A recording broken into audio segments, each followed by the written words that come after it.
Here we go again. Again. So recently I just went to see Asteroid City, which is the new Wes Anderson film. Wes Anderson is, of course, the director, the amazing director behind The Grand Budapest Hotel, Moonrise Kingdom, Rushmore, The Royal Tenenbaums. He's a fan favourite indie-type director, very quirky. He's been around for a long time now, and he's made a lot of films. Now this film, Asteroid City, is a cinematographical masterpiece, if that's how you say it. Undoubtedly, that is the case. If we're talking objectively, for the most part, this is a really well-made film. Wes Anderson is someone who has mastered their style. They actually mastered it a long time ago, but they've continued to make films in this particular vein. He's kept with this style for a long time. And once you've seen this style demonstrated, as masterful as it can be, after a while it gets a little bit stale. It's the same achievement done over and over again. So the better Wes Anderson films for me are the ones that do have a lot of style and a lot of mastery in the filmmaking, but also have a very strong emotional core, an emotionally charged narrative that makes it stand out in your memory a little bit more, like The Royal Tenenbaums or Moonrise Kingdom. The craftsmanship behind his style is definitely something to be applauded. It is very meticulous, but there does also need to be a decent amount of heart, especially with the kind of films that he's going for. A common trait of his films is he'll have characters be stoic and monotone, and deliver lines in a very idiosyncratic, flat manner, which can be funny, and it is something that he always does. But I do think in order for it to work,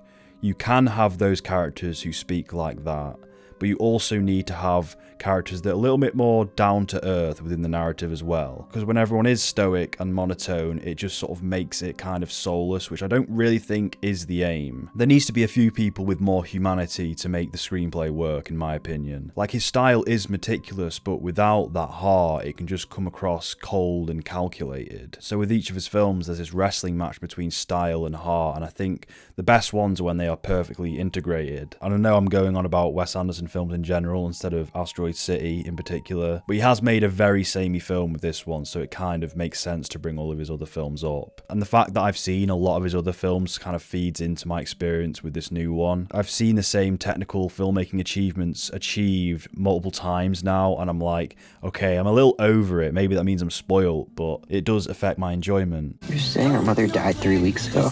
Let's say she's in heaven. Which doesn't exist for me, of course, but you're Episcopalian. When it comes to like the balancing of emotion to style, this film does a fairly good job. Jason Schwartzman's character and his whole family dynamic, that was the heart of the film for me, and there is other heartfelt moments there as well. However, I do think that family unit as the emotional core of this movie was a little bit underdeveloped and needed a little bit more fleshing out, but because those characters are there to begin with, this does stand out a little bit more, and it is quite sweet. I also really enjoyed Tom Hanks in this film, and I haven't really gotten much out of him for a while now because he's just Tom Hanks to me. I just see him as a fucking brand, really. There is also some wonderful and charming uses of stop motion animation in this film, which is of course another department of filmmaking that he has mastered with Fantastic Mr. Fox and Isle of Dogs. Once again, all of his tricks are back. Structurally, this is quite unfocused, but I don't think that's going to be a problem for some people. I do think some people are going to love this film, and that's fair enough. For me, pacing-wise, it didn't have the best flow, and the themes were a bit incoherent. Again, the main character, Jason Schwartzman, was the best part of the film for me, and I think he needed more development, because that's where all emotion came from. He was a bereaved character, it was a very interesting dynamic, and it could have proven to be quite a tearjerker of a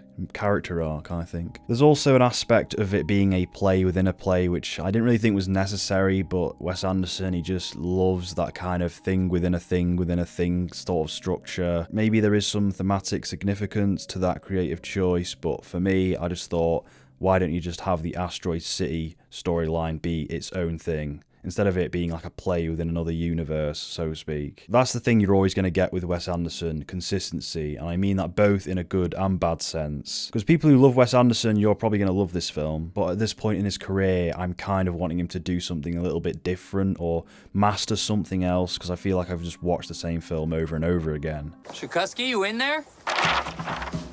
Jiminy Cricket, he flew the coop.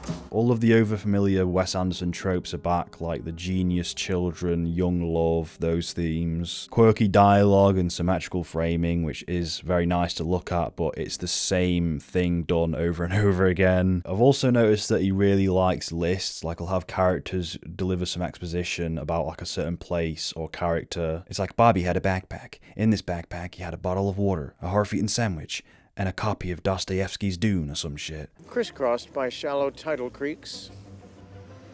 Chickchaw territory. The Bootblack District, the Bricklayer's Quarter, the Butcher's Arcade. He'll help arise of deputizing the little guy, the skinny one, and the boy with the patch on his eye. I'm sick of the same old shit! Because that sort of stuff is kind of just quirky for the sake of it, and it was charming once, a long time ago, but not anymore. Stop making lists, you fucking weirdo. 16 miles long. Comparing it to The French Dispatch, which was far more about showing off his style, this does have much more of an emotional core, I think. I think this is better than French Dispatch. I did once hold out hope that Wes Anderson would change it up a bit, but I don't think that's going to happen. He is the most repetitive director in all of Hollywood. On its own, Asteroid City is a very well-made movie, but as soon as you look at it from a filmography perspective, you can start to be a lot more critical. And to some, that might not even be a valid criticism to make, and fair enough. Like, on its own, it's a very well-made movie, again. That's its biggest sin, though, that it's just more of the same thing. You'll probably love this if you're a Wes Anderson fan, or it'll be your breaking point where you've just had a bit too much Wes Anderson energy and you finally fucking snap and kill a bunch of people. Do I regret giving this film my money and attention? Absolutely not. It's still an artistic work. It's a passion project by someone who is authentic. I'm still glad that Wes Anderson can essentially do whatever he wants at this point. He's like the weird, quirky version of Christopher Nolan. He seems to get all the funding he needs and he has access to all of these huge stars. But my overall stance on the guy is you only really need to see a certain select few of his films to kind of grasp his overall style. Because at some stage you are just watching the same movie again and again. I'm going to end this review by quoting my Letterboxd review for The French Dispatch when that came out, which is kind of a very similar review to this one, which is kind of fitting seeing as a lot of the similarity of the films that he makes. Anderson has perfected his style but also clung to it, resulting in a quaint collection of great films that are unfortunately all too similar. And that's basically the gist, baby. What does that say, you little fucking shit? What the fuck does that say?